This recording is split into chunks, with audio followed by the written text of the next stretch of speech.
Rembang 5 Februari 2026 di alun-alun Kota Rembang. Pagi-pagi suasana agak mendung. Ini bersama teman-teman yang olahraga pagi di sini. Iya, Sun. Kita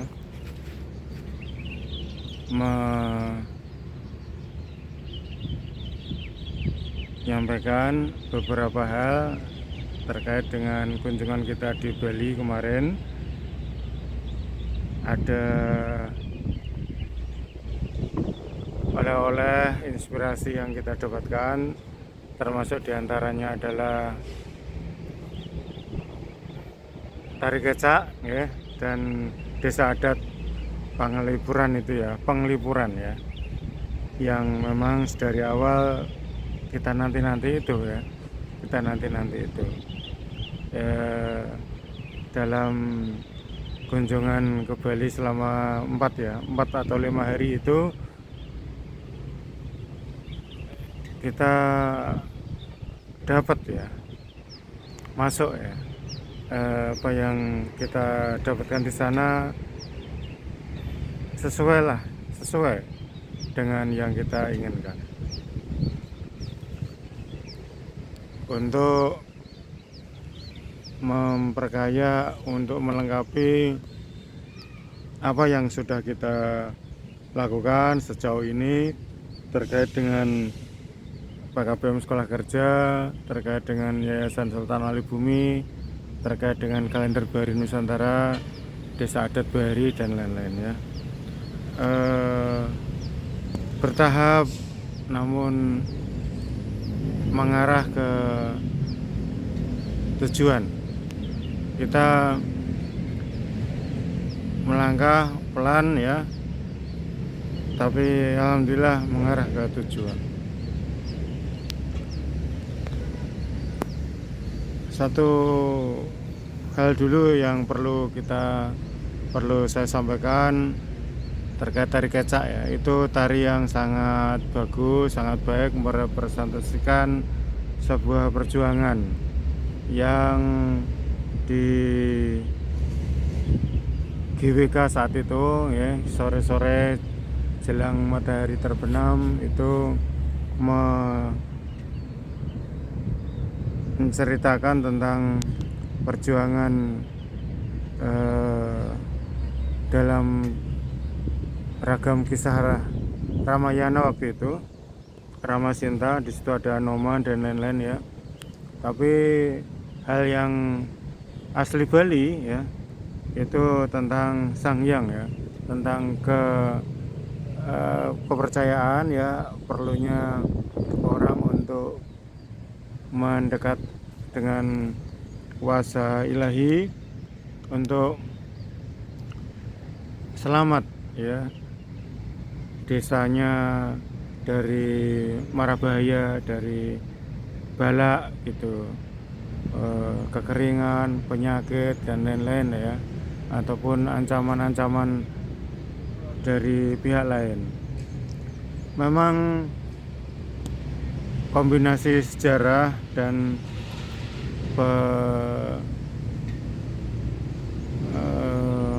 peragaan yang ditunjukkan ya oleh tari itu sangat baik ya. Saya terinspirasi dan kagum dengan beberapa catatan ya. Dari kecak itu yang ditarikan kemarin oleh banyak sekali orang, mungkin lebih dari 30 kayaknya ada, dengan termasuk ada peralatannya ya, ada alat peraganya ya, patung Garuda maupun busana ya, kostum-kostum yang ikonik ya, yang khas Bali, yang sangat bagus. Selain itu selain hal-hal yang sifatnya kesenian itu, hal yang sifatnya filosofi perlu saya sampaikan, dan itu yang membedakan antara kecak ya, antara Bali dengan Bahari. Bahwa kecak ya, tari kecak atau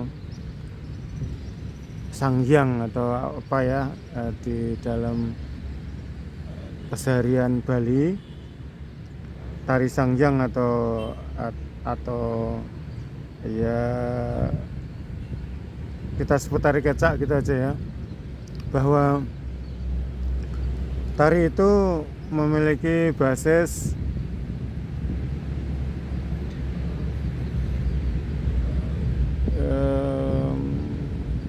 agama ya. Tari kecak adalah tari yang bersumber dari Hindu, yang pada awalnya dulu itu adalah tari sanghyang, tari untuk menghadirkan kekuatan gaib agar bisa melindungi desa begitu ya. Tapi kemudian pada tahun 30-an, 1930-an, tari itu dikembangkan dengan mengadopsi kisah Ramayana oleh beberapa koreografer dan tokoh, sehingga terciptalah tari kecak yang memiliki tokoh Rama, Sinta, Rahwana, Hanuman gitu, dan sifatnya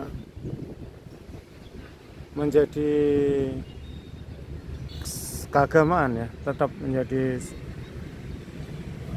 memiliki keyakinan-keyakinan yang diperjuangkan begitu, memiliki narasi, ada narasi tentang neraka, surga, kemudian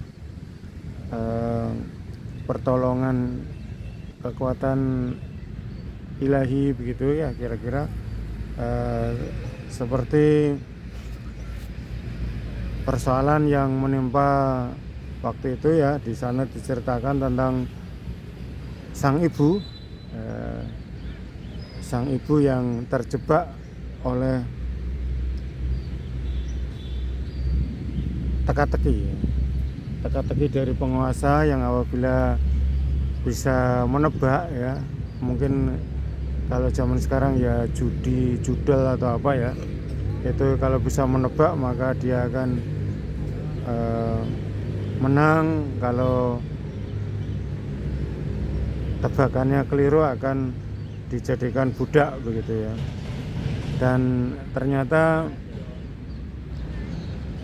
digambarkan waktu itu menebak warna ekor kuda, yang asalnya ekor kudanya itu putih ya, ternyata ketika dijawab ekor kudanya putih, ternyata berubah menjadi hitam. Nah akhirnya si ibu menjadi sandera, menjadi budak dalam di bawah penguasa begitulah ya, di sandera, dan itu menjadi kutukan seumur hidup ya. Ini hal yang klasik kayaknya cerita ini,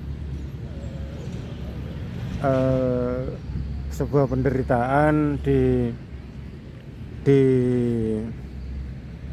legitimasi oleh sebuah teka-teki ya. Ibaratnya orang yang salah menjawab soal-soal ujian ya dalam sekolah, terus gagal, maka tidak lulus, maka orang itu akan menjadi fakir miskin, gagal untuk seumur hidupnya, menjadi bagian dari sistem perbudakan yang ada begitu ya, yang dieksploitasi gara-gara salah menjawab soal. Padahal esensinya adalah kesewenang-wenangan dalam memberikan standar kebenaran ya, verifikasi. Jadi apapun pertanyaannya, apapun jawabannya, itu semuanya sudah didesain untuk menggagalkan orang-orang yang disasar ya. Artinya bahwa ini memang rekayasa ya. Kisah sang ibu yang tidak bisa menjawab dengan benar apa warna ekor kuda itu hanya legitimasi untuk membenarkan perbudakan yang sudah direncanakan sejak awal begitu. Jadi itu rekayasa, dan itu kemudian dibebaskan dengan cara si anaknya ibu itu berusaha untuk membebaskan ibunya dan kaumnya dari perbudakan itu dengan berbagai macam cara.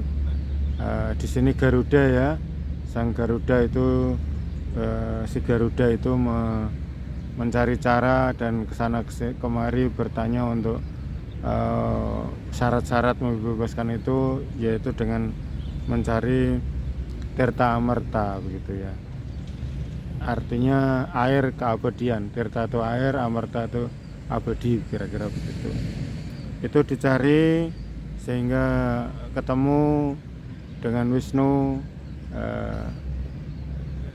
Wisnu memberikan tirta amerta dengan syarat Garuda mau menjadi tonggangannya. Nah, setelah itu maka Garuda menerimanya, dan Garuda kembali ke ibunya, dan itu ngamuk ya ke komunitas yang menjarakannya itu ya, yang memperbudak ibunya itu ditaklukkan, dan Garuda waktu itu menang ya. Garuda memenangkan pertarungan dan membebaskan ibunya, membebaskannya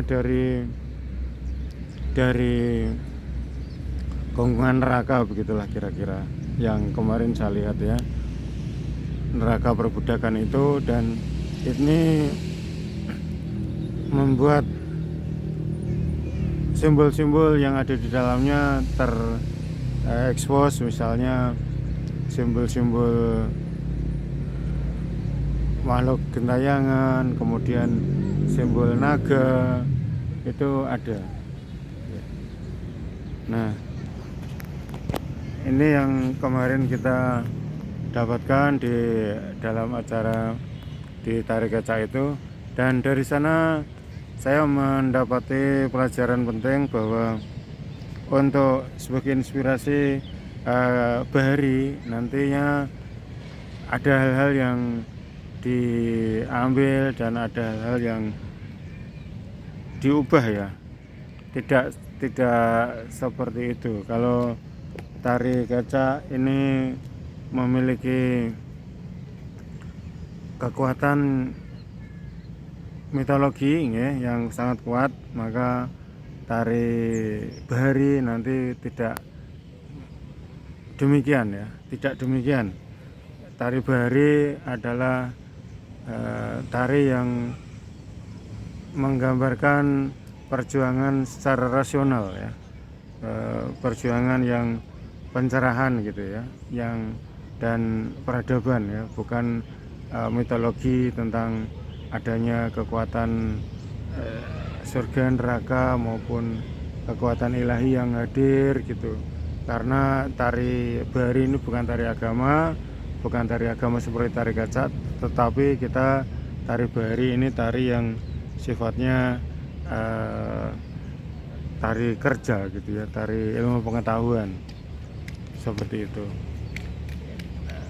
Maksudnya bahwa tari bahari nanti penggambarannya adalah seorang ibu yang terjebak oleh sistem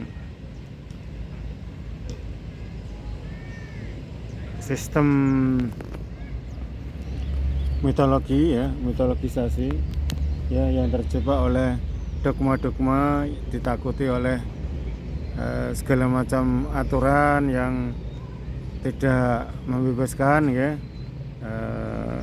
yang memberatkan atau yang mengungkung nalar ilmiah dari ibu-ibu itu sendiri, sehingga ibu sebagai pendidik pertama bagi anak-anaknya ini mewariskan kembali dogma-dogma yang tidak membebaskan rasionalitas itu yang perlu nanti digambarkan dalam tari bahari itu. Selain itu, bahwa selain mitologi ini ada lagi yaitu konsumerisme, budaya hedonis yang oleh iklan-iklan di medsos ya, di manapun, yang menciptakan siklus konsumsi yang begitu masif ya, membuat rumah tangga, membuat sang bapak atau sang suami ini menjadi alat produksi yang seolah-olah tidak berdaya ya, seolah-olah percuma. Eksploitasi rumah tangga yang sangat berlebihan dengan iklan-iklan yang seperti itu ya. Jadi selain sebuah rumah tangga, sebuah keluarga itu dieksploitasi oleh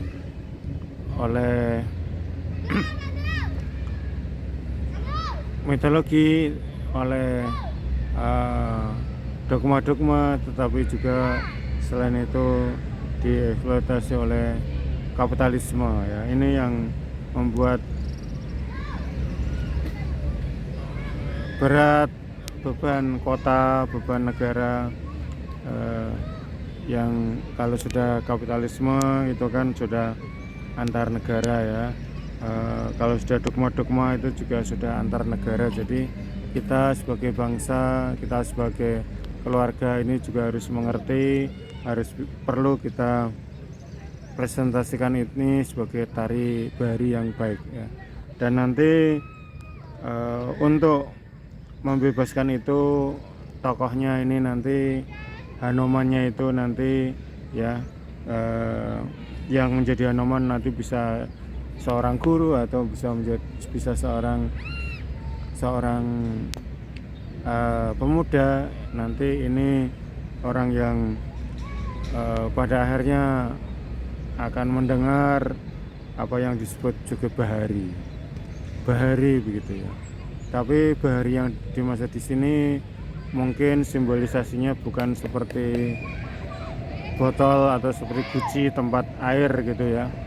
Kalau yang di Tirta Amerta dalam tari kecak itu kan berupa bejana, berupa botol, seperti tabung air mineral gitu ya. Saya lihatnya seperti jun gitu ya kalau di masa kuno itu, tembikar kuno itu ya.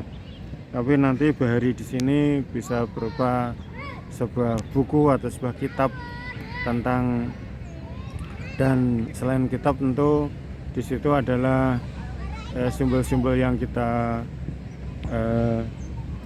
memiliki, yaitu simbol air, api ya, kemudian simbol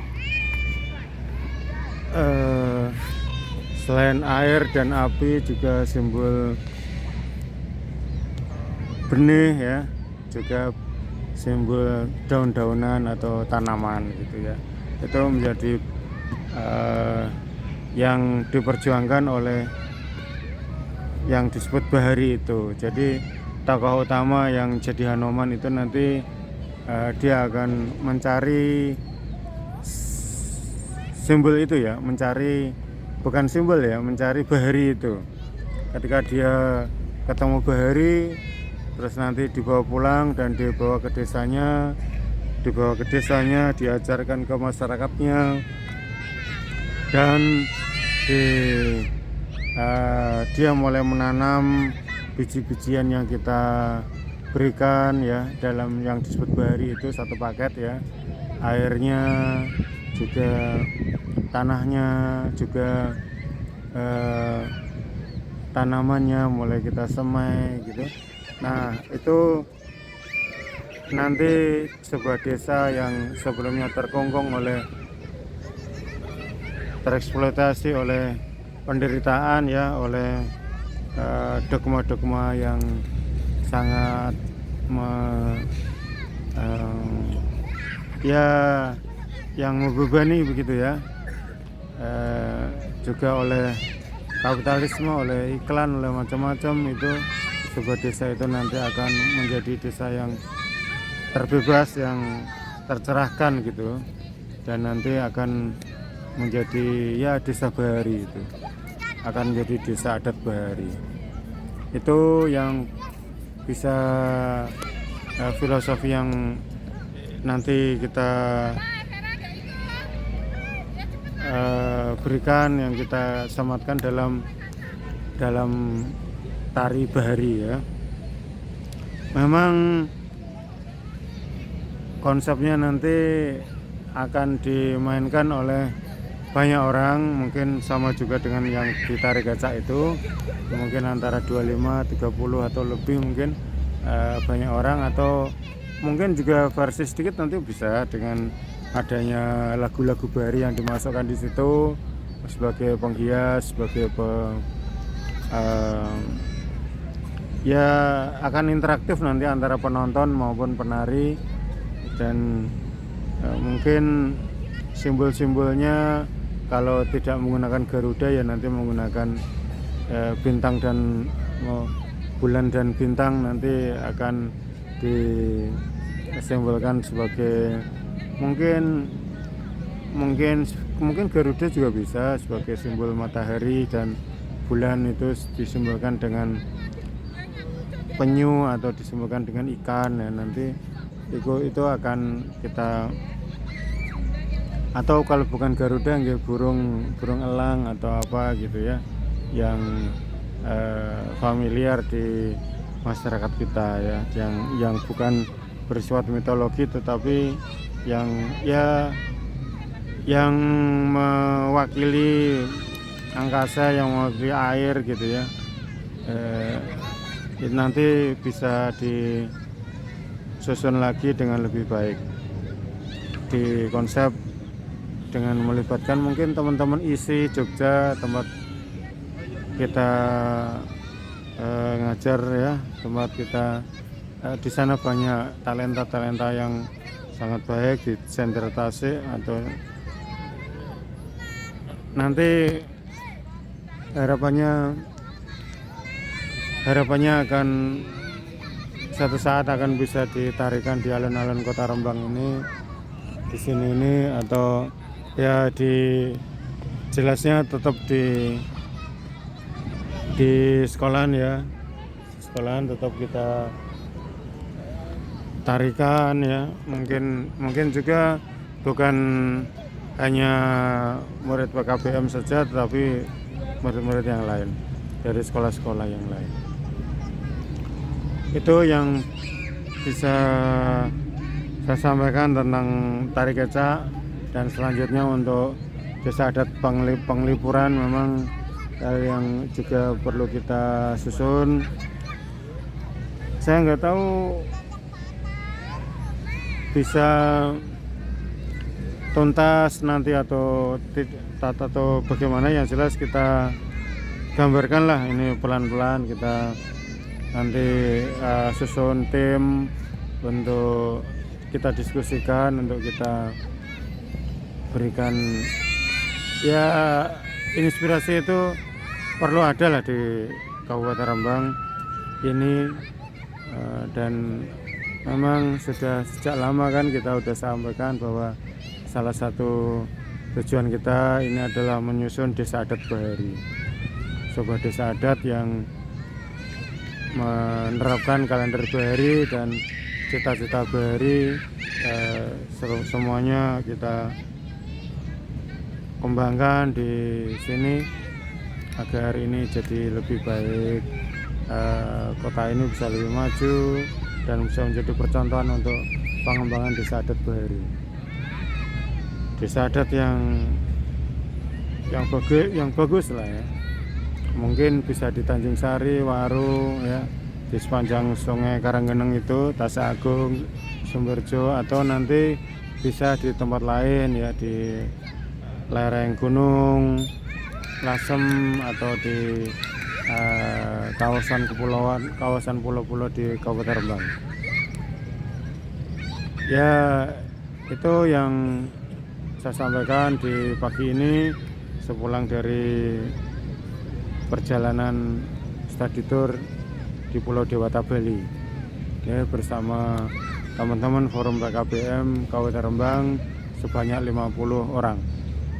Alhamdulillah pulang dengan selamat dan semoga perjalanan kita kemarin benar-benar bisa bermanfaat dan benar-benar bisa kita terapkan, menghasilkan hasil yang baik ya, yang baik.